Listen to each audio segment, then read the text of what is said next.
So guys, I've had this ROG Ally X for about 3 weeks now, and I'm really starting to get the hang of a mobile handheld PC gaming experience.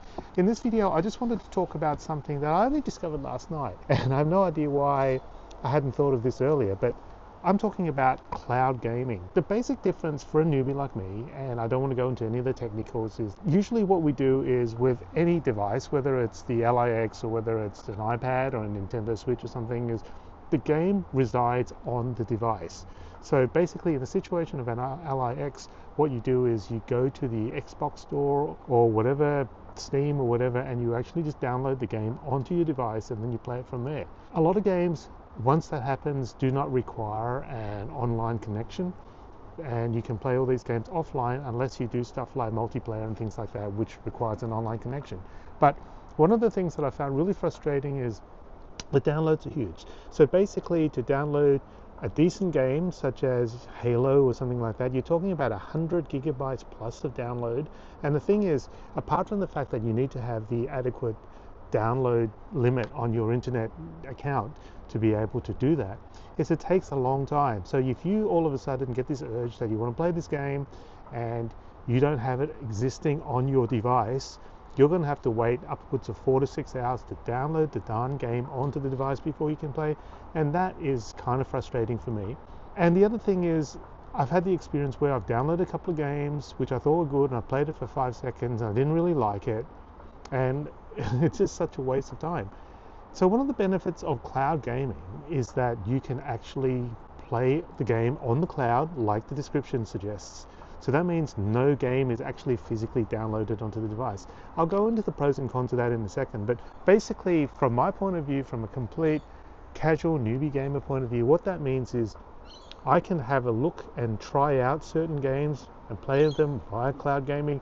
Number one, to determine whether I actually like it in the first place. It also means I can play it straight away. So if I find a game, I can just do the cloud gaming, I can play it, see if I like it. If I like it, and I feel like I want something that I might want to keep, it may be a reason for me to actually download it onto the device. And if it's not, then I haven't lost anything. I played it for 5 minutes and I don't like it, and I haven't wasted all this time and all this download. So for me, the number one good thing about cloud gaming is that I can try out games without having to download them.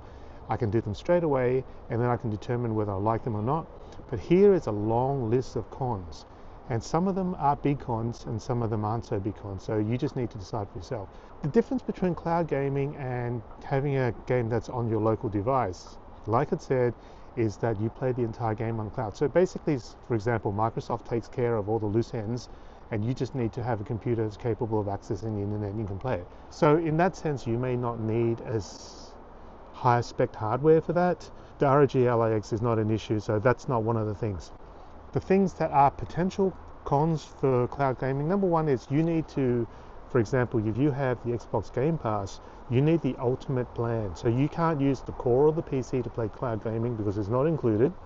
So for starters, you're paying an extra, say, $10 a month on top of your current subscription in order to access cloud gaming. Number two is that there are some games that are not available via cloud gaming. When you go to the particular game, it'll tell you on the screen of the game whether it's available on cloud. If it's not, then you're out of luck, and if you want to play it, you're going to have to download it. For example, if you wanted to play Gears 5 Game of the Year, there's an install and there's a play option. So any game that has that play option means that you can play this as part of cloud gaming.